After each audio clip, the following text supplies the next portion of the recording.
State, if you're not familiar, is originally an NLP term, which is neuro-linguistic programming, and is used a lot by Tony Robbins. If you've read some of his books, which I've got a ton of value out of over the years. And really what it is a combination of feeling, thoughts, and physical sensations. Your entire life is nothing but a series of state changes. Okay, you can hear it from NLP, you can hear it from the Buddha, who says that existence is temporary and transient, and you are always moving from one type of state to the other. Okay, and all you have to do is go into your own reference points. Your entire life is just you moving through different states, and states being a combination of sensations that you feel within your body, sense, smell, hear, the things that you think, and how you feel. Okay, and your goal, whether conscious or unconscious, is to feel as good as possible. Of the three types of things that make up your state, your feeling is the most important to you, whether you realize it or not. Okay, feeling is why people do drugs. They do MDMA to feel that blissful feeling. Feeling is why we are constantly chasing happiness. We use caffeine, or we use recreational drugs, or we chase girls, or we chase money, or we buy new clothes. It is all to feel good. Even the stuff that we read it because it is intellectually stimulating and makes us feel good. Television, movies, career goals. It's for, career goals for self-esteem, to feel good about yourself. It is all to feel good. So of the three key components of your state, the feeling is the one that you live for. The feeling of good. And in reality, what we really want is unadulterated bliss at all times. Okay, unadulterated bliss at all times. And we are consciously or unconsciously moving towards getting closer to that feeling of happiness at all times. It's what we're all trying for. Every single person, all the time, whether they know it or not. Okay, and we pretend that we're logical, but we're not logical. Okay, logic is a tool that we use to serve feelings, not the other way around. Okay, feelings do not serve logic. Logic serves feelings. We use the logic to get what we want. Like, I use my logic to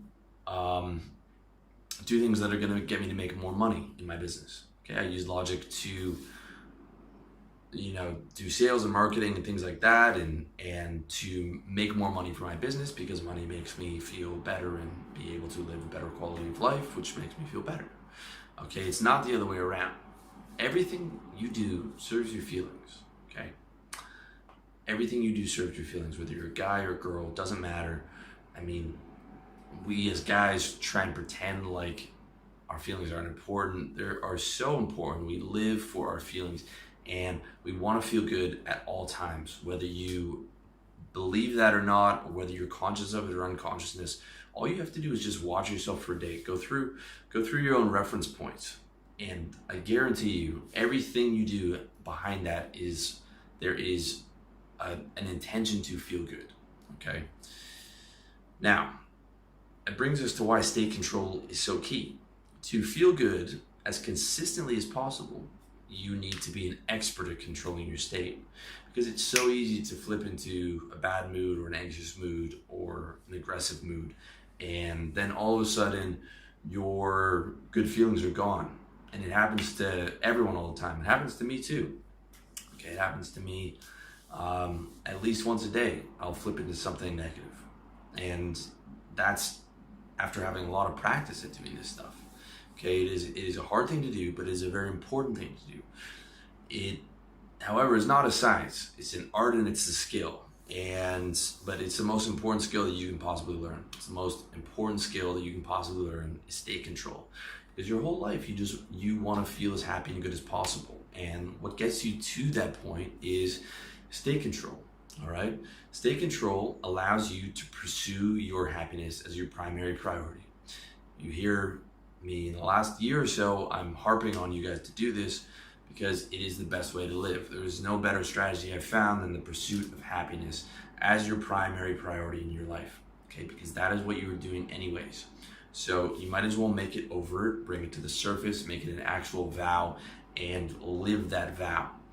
Okay, now, happiness is not always available, but the pursuit of happiness is always available. So you might not be able to get to be happy, but you can at least be neutral instead of being depressed. Okay, I'm not happy 100% of the time. No way. However, I have not had a depressive episode a major one in, I think, a decade or more. Okay, because you can at least get up to neutral, or if you can't quite get up to neutral, you can get up to better than depressed or better than panic attack, better than a really bad state. So what you're really going for in the pursuit of happiness, ideally you want happiness, but the pursuit of happiness means the best state that is currently available to you right now is what you're really going after in practical reality, okay?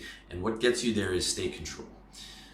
Most people, however, do not have the pursuit of happiness as their primary priority. They do not have state control as their primary method of getting there. They have what they want as their primary priority. And their wants, many times and oftentimes, are not aligned with their happiness. So you might want a BMW, okay? But to get there, it takes 10 years of working a shitty job to do it and making yourself miserable. And when you get it, it makes you happy for maybe a month, and that's it. And then you've become accustomed to it, okay? So that want wasn't well aligned with your happiness. Or people want something, when they don't get it, they get angry or they get depressed, okay? And I'm not removing myself from the situation of getting angry. It happened to me last night, actually. But when you have the happiness as your primary priority, you at least recognize that, okay, my wants should be aligned with my happiness. What I want should be what makes me happy, okay? A lot of guys want to get angry about politics. My last video was on that. A lot of guys want to get depressed because they can't get girls. Okay, you are choosing your feelings at all times. Whereas someone like me, if a girl rejects me, that is a flicker of, anger, and then it's pretty much gone. Whereas some guy, he could get depressed for 6 months over that because he wants to get depressed over, he chooses that feeling over a different type of feeling, okay? Because his primary goal is not state control. His primary goal is not the pursuit of happiness. It is what he wants, okay? And his wants are not aligned with his happiness.